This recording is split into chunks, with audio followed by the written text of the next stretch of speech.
¿Sabrán los ingleses que el origen de su himno es una fístula anal? Sí, ¿te imaginas que uno de los himnos nacionales más solemnes del planeta, ese que se canta en coronaciones, eventos deportivos y funerales de estado, tuviera su origen en un culo enfermo? Sí, has oído bien. El God Save the Queen, el Dios salve al rey, himno del Reino Unido, podría tener sus raíces en una canción compuesta para celebrar la curación de una fístula anal en el rey más vanidoso de Francia, Luis XIV, el Rey Sol. Una historia que mezcla política, cirugía premoderna, música cortesana y abscesos reales. Y no es broma.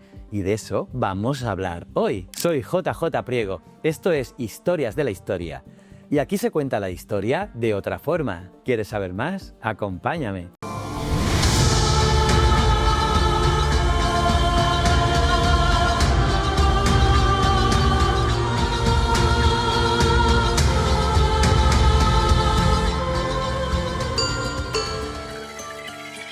Corría el año 1686. En la fastuosa corte de Versalles, entre mármoles dorados y pelucas empolvadas, el Rey Sol tenía un problema monumental: una fístula anal, o lo que es lo mismo, una especie de canal infectado entre el recto y la piel, tremendamente doloroso, peligroso y, sobre todo, humillante.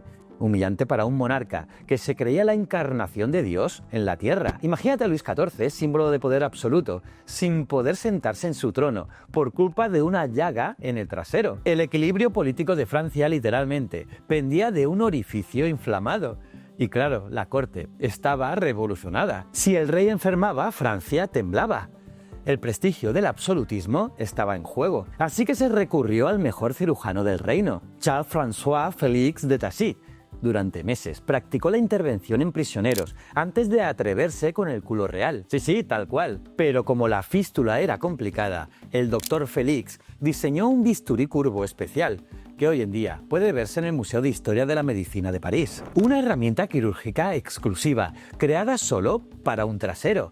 Es decir, el primer bisturí VIP de la historia. Y aquí viene lo bueno. La operación se realizó el 18 de noviembre de 1686 y contra todo pronóstico fue un éxito rotundo. El rey volvió a caminar, a montar a caballo y, lo más importante, a sentarse. La corte respiró aliviada. El pueblo también. Y como en toda monarquía absolutista, la recuperación del monarca se convirtió en un asunto de Estado.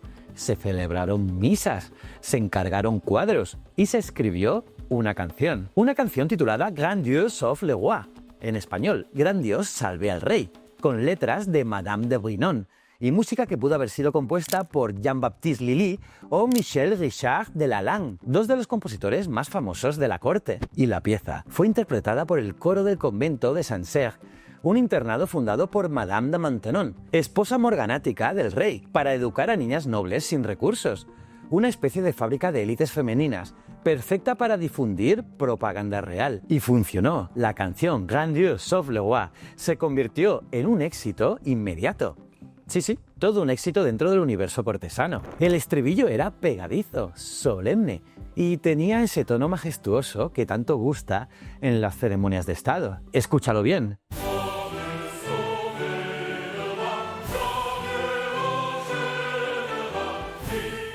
Traducido al español sería algo así como: Gran Dios salva al rey, larga vida a nuestro rey, viva el rey. Y ahora escucha esto.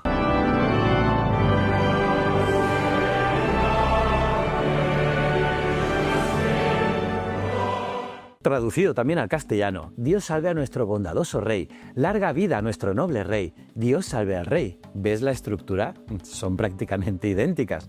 En intención, métrica y tono. Ambas invocan a Dios, piden larga vida, ensalzan la nobleza del monarca y terminan reafirmando su soberanía. No es solo una inspiración vaga ni una melodía parecida. Es una adaptación clara de un formato ya establecido en la corte francesa. Incluso los ritmos son similares, permitiendo que una misma melodía encaje en ambos textos con ligeros ajustes fonéticos.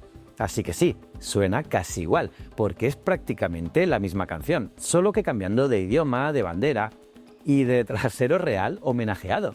Y no es casualidad, es historia de verdad. Pues bien, décadas después, en 1745, durante la rebelión jacobita en Escocia, el compositor británico Thomas Arne necesitaba una pieza patriótica para levantar el ánimo de las tropas leales al rey Jorge II y adaptó una melodía que circulaba en Europa, de origen no siempre declarado, y escribió la letra. Dios salve a nuestro bondadoso rey, larga vida a nuestro noble rey. Dios salve al rey. Y el resultado fue un éxito inmediato. La canción se estrenó en el teatro Drury Lane de Londres y en pocos años se convirtió en el himno nacional no oficial del Reino Unido. Y aquí viene la gran pregunta. ¿Sabían los británicos que estaban cantando una canción inspirada en el culo de su enemigo histórico? Pues bien, muchos historiadores y musicólogos, como Percy Scholes, lo han señalado con bastante claridad.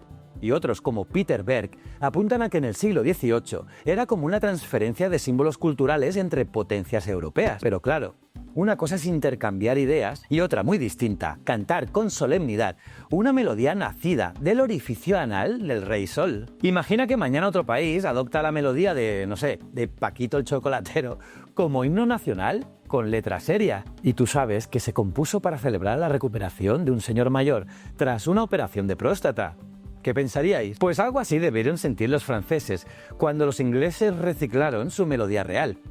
Y lo mejor es que los ingleses la convirtieron en un símbolo de identidad nacional. Sí, como si arrancaran las etiquetas de una camisa francesa para lucirla en Buckingham con orgullo propio. Pero te estarás preguntando, ¿por qué esta historia no aparece en los libros de texto británicos? ¿Por qué nunca se enseña que el himno podría tener un origen tan escatológico? Pues sencillo, porque los símbolos nacionales se purifican, se sacralizan, y pocas cosas hay menos sagradas que una fístula anal, y mucho menos si la historia implica apropiación cultural de los enemigos históricos. Y lo más fascinante de todo es que esta melodía no se quedó solo en Francia ni en Inglaterra, no. Su eco se expandió por Europa como una especie de virus musical de la monarquía. Porque sí, cuando uno analiza los himnos que derivan directa o indirectamente de esta misma música, la lista sorprende por su alcance. En Alemania, por ejemplo, durante buena parte del siglo XIX, se utilizó como himno real el Heil dir im Siegerkranz, cuya melodía era, palabra por palabra, la misma que la de God Save the Queen, solo cambiaba el idioma y el monarca que se cantaba. Pero a efectos prácticos, el himno británico sonaba en tierras alemanas, pero con letra germana. Sí, escúchala.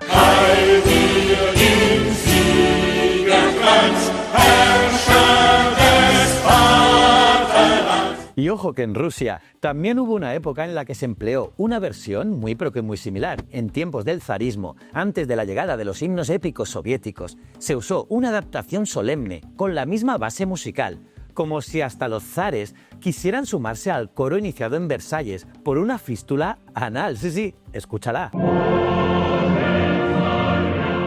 Y por si fuera poco, incluso a día de hoy, Liechtenstein sigue utilizando esta melodía como himno nacional.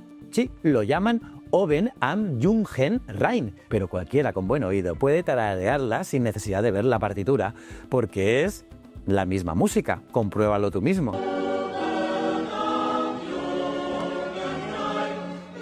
Y sí, en pleno siglo XXI, todavía hay actos oficiales donde suena, con toda la solemnidad posible, una canción que en su origen fue un canto de gratitud por una exitosa cirugía rectal. Y ahí está la ironía histórica. Una pieza compuesta en un convento para alabar la curación del culo más famoso de Francia, acabó convertida en el sonido oficial de varios imperios. De Francia a Inglaterra, de Inglaterra a Alemania, de Alemania a Rusia y de Rusia a Liechtenstein. ¿No te parece absolutamente surrealista? Porque a mí sí. Y es por eso que esta historia no se puede ignorar. No solo por su rareza, sino porque revela hasta qué punto los símbolos nacionales pueden tener orígenes tan mundanos como una herida en el trasero y aún así terminar adornando coronaciones, guerras y rituales de Estado. Sí, con toda la pompa del mundo. Y ahora te pregunto a ti, ¿conocías esta historia? ¿Te parece una simple coincidencia o un caso de apropiación cultural con todas las letras? ¿Deberían los ingleses reconocer el origen real de su himno o es mejor dejarlo correr? Déjamelo en los comentarios, porque al final de eso se trata este canal, de descubrir juntos que la historia es mucho más compleja, divertida, absurda y maravillosa de lo que imaginamos. Dale un like si te ha gustado este vídeo, que es gratis y eso nos ayuda muchísimo. Y no olvides suscribirte para no perderte ninguna de nuestras historias. Y si quieres más contenido de historia y de ciencia, puedes entrar en mi canal de Instagram, JJPriegoTV, porque allí vas a ver contenidos que seguro te van a molar. Y recuerda, el conocimiento es un requisito esencial para la supervivencia. Nos vemos en el próximo vídeo. Muchísimas gracias.